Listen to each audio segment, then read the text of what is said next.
Frequency Podcast Network. Stories that matter, podcasts that resonate. So being a farmer is stressful at the best of times.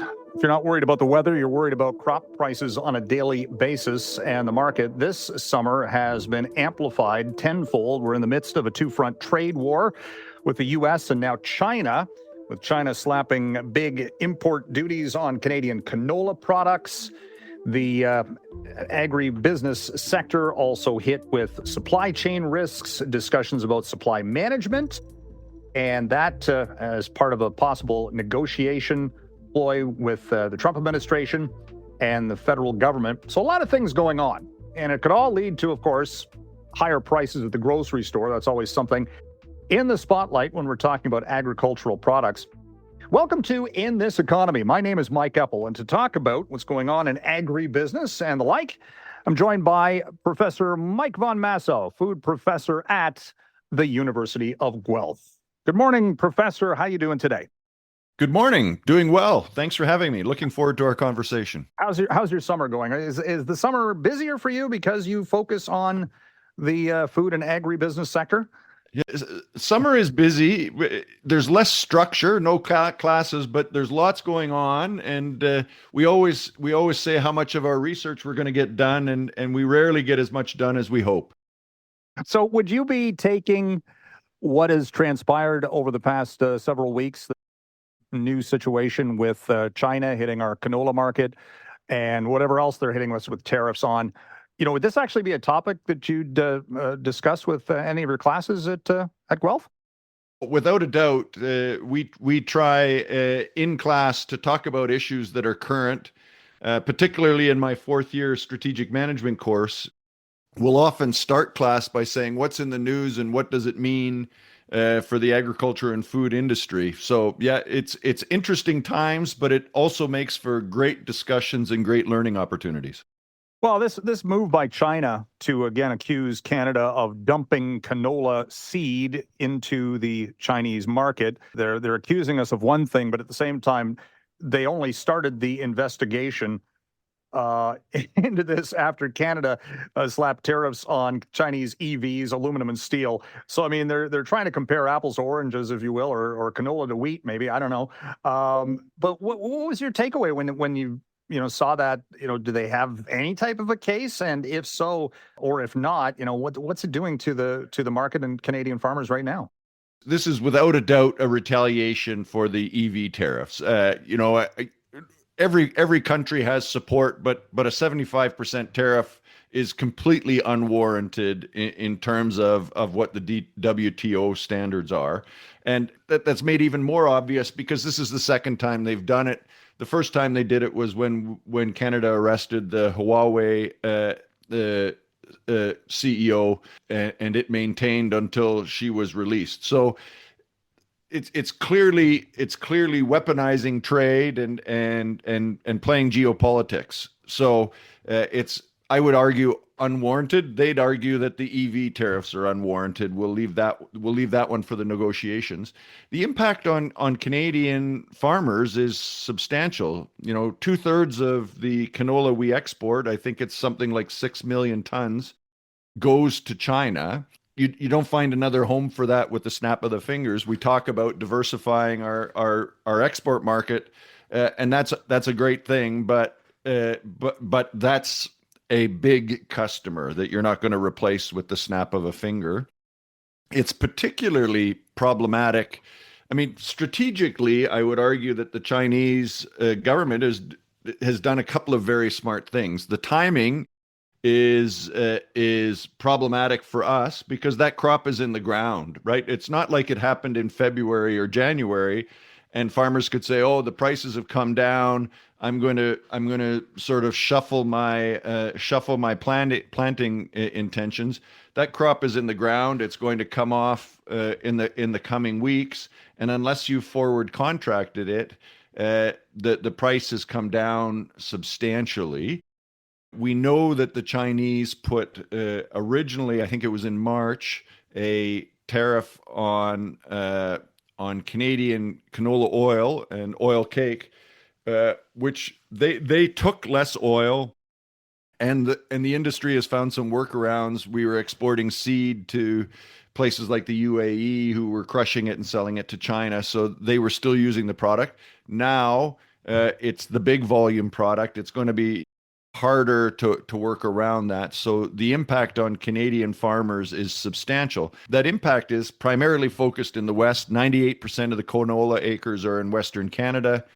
And strategically, again, from the Chinese government's perspective, finding a divisive issue in a time where it's playing East versus West, or West versus East, if you will, is I think, again, a smart strategic move on their part, which will make it even more difficult to sort of argue, oh, well, in trade, we've got these trade-offs. It's not like EVs are helping the Ontario economy, and these tariffs will hurt the Ontario economy and will net out about even. This is the Ontario economy benefiting from EV tariffs in conjunction with the US, and the West getting hurt by these tariffs. So the timing and the choice, really, it's not great to be a Canadian on that, but if you have to admire their choice. You see these big grain elevators, but is there actually storage capacity? Or, if they don't ship at a certain time, does this stuff just go by the wayside? Well, in the proper situation, you can store canola for quite some time. There is not capacity on the prairies for the volume of canola that we'll be producing, not on farms and not in elevators. Elevators work on turns, right? They want product to come in and then go out. They're essentially an aggregator. They bring product in, put it on rail and get it out, or put it on trucks and get it out.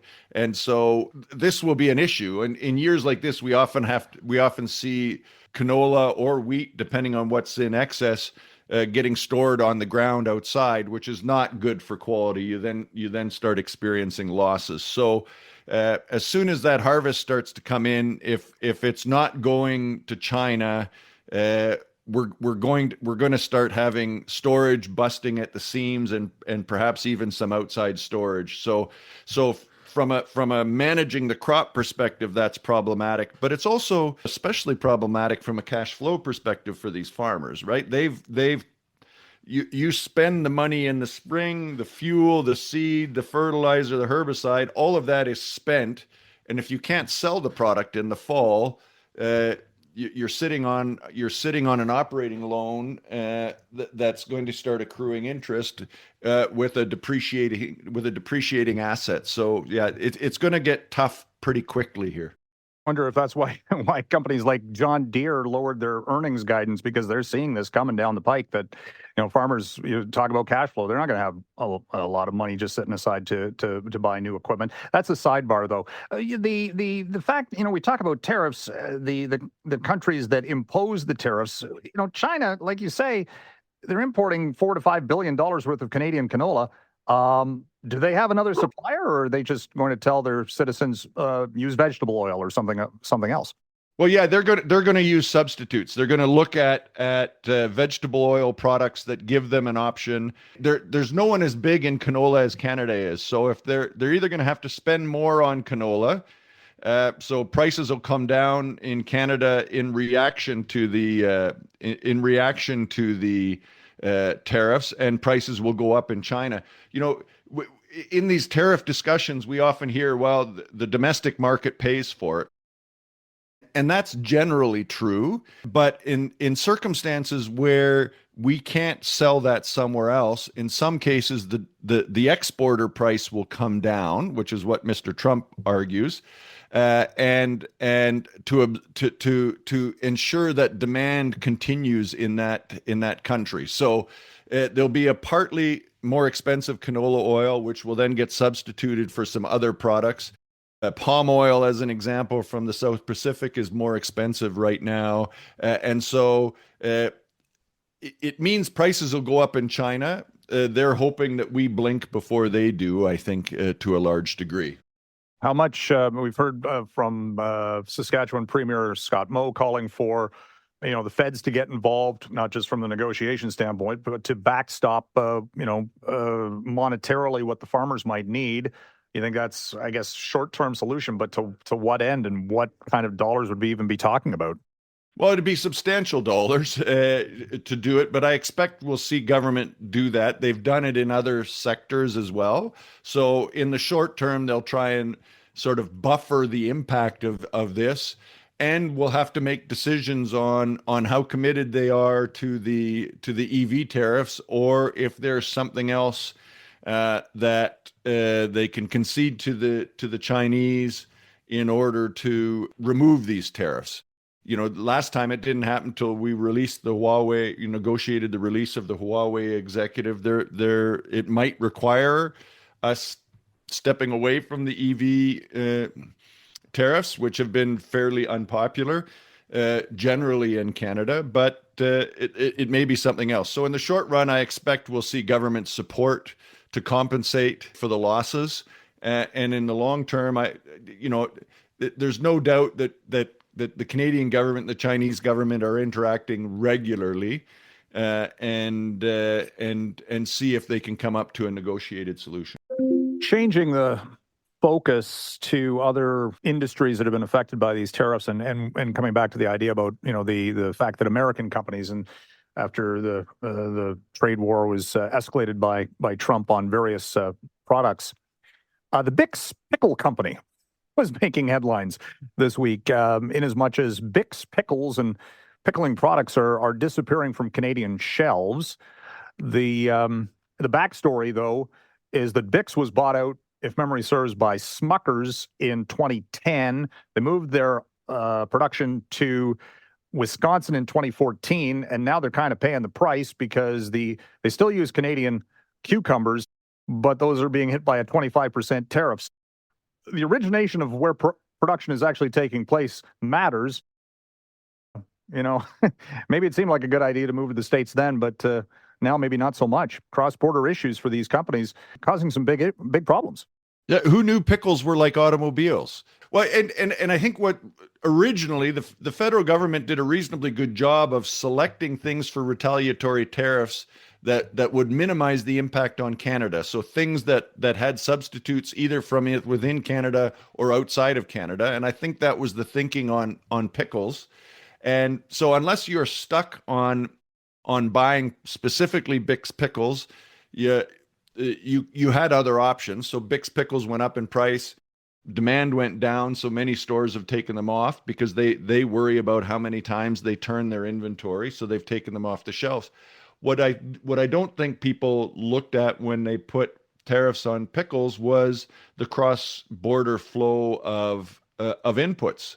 So it's my understanding from Bix that they buy cucumbers in Canada. They actually buy the lids for their jars in Canada. So we've inadvertently hurt Canadian farmers and Canadian lid manufacturers by putting a tariff on something that everyone perceived was coming from the US. I think this story got more legs because lots of people still sort of view Bix as a Canadian brand. It was a family-owned business from Scarborough. You're right. It was originally bought by Kraft and then by Smuckers, and then production moved to the south. But again, we have this cross-border movement of ingredients that we know happens in automobiles, but happens in the agriculture and food sector as well. So we've inadvertently hurt some of our own farmers by tariffing pickles.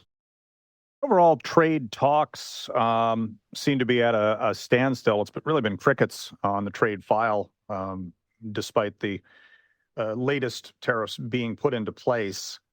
There's been a lot of discussion about what the Canadian government is going to be willing to give Trump as a trophy, so to speak, notwithstanding the possibility that the USMCA trade deal might be renegotiated in advance. So maybe this is all tied together. But one of the big arguments from the states is, well, Canadian supply management, this system that protects Canadian dairy, is something that's always stuck in their craw. It seems like, even though the effects are somewhat exaggerated, to say the least. Some of the numbers that they throw around out of the states from a propaganda standpoint. That seems to be a third rail, though. It always has been from a trade standpoint, because supply management on dairy is very much tied to Quebec agribusiness and the dairy industry there.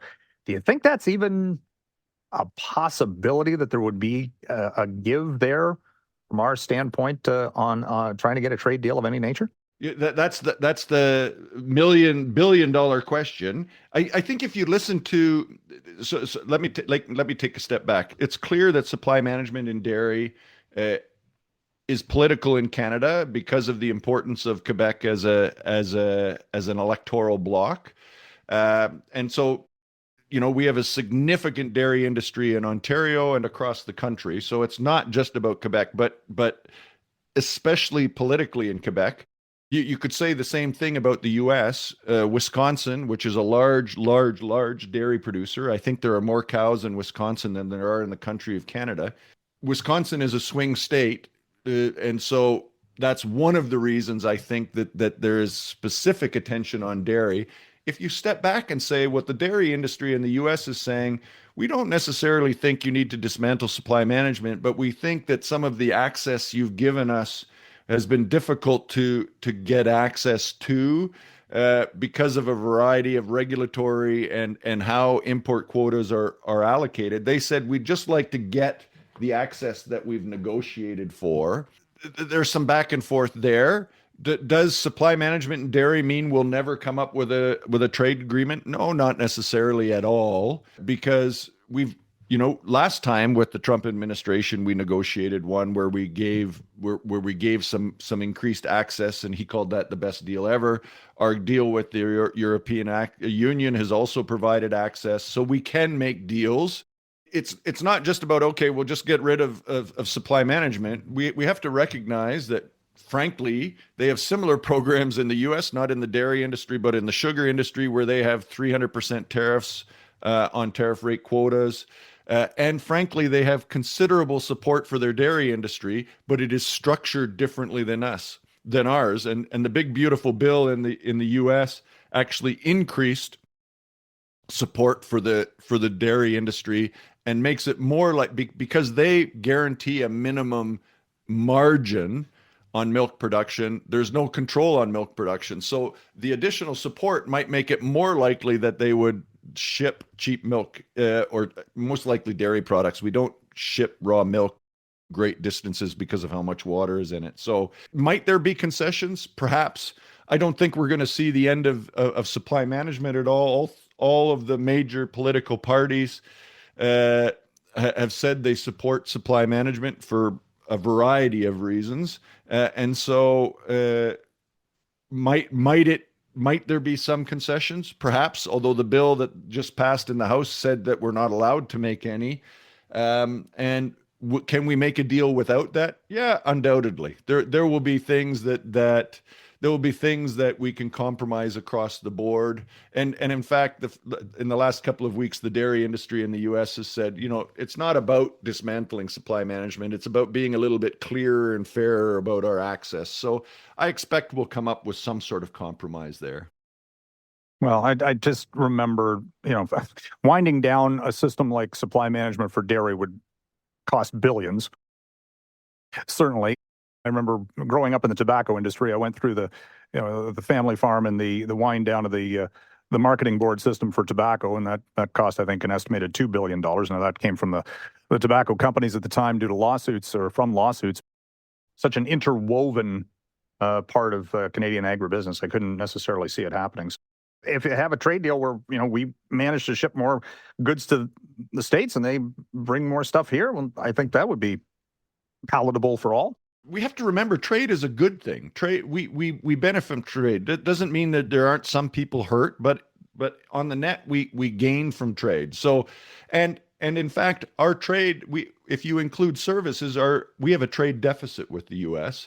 and the majority. Well, if you took out oil or energy, I guess gas and oil, we would have a product trade deficit with the U.S. And so notwithstanding Mr. Trump's arguments that they don't need anything from us, it becomes obvious when he put tariffs on everything, which were removed quickly. He put smaller tariffs on energy and on fertilizer. Right, 70% of the potash applied to U.S. fields, farm fields, comes from Canada. The majority of the rest comes from Russia and Belarus, which are hardly the gold standard of predictable trade partners. So I think that it makes sense for us to find a deal that is mutually beneficial, and it makes sense for us to respect the policy decisions that we make in each of our countries and find ways to work where there is mutual benefit. That's difficult to do with an unpredictable administration in the U.S., but I expect we'll continue to work hard to try and do it. Well, you've got a whole bunch of very interesting topics for your classes coming up in, actually, it's just a few weeks away now and towards September. So a lot of good content for your students to discuss. That's for sure. There will be interesting discussions throughout the fall, and I expect for years to come. Thanks for having me. Have a great day. We want your feedback and tell us what you think and any story ideas that you may have. And remember to download other Frequency podcast content like the Roz and Mocha Show and other shows on the Seeker app. That's SEEKR, or wherever you find your favorite podcasts. Thanks for listening. Take care.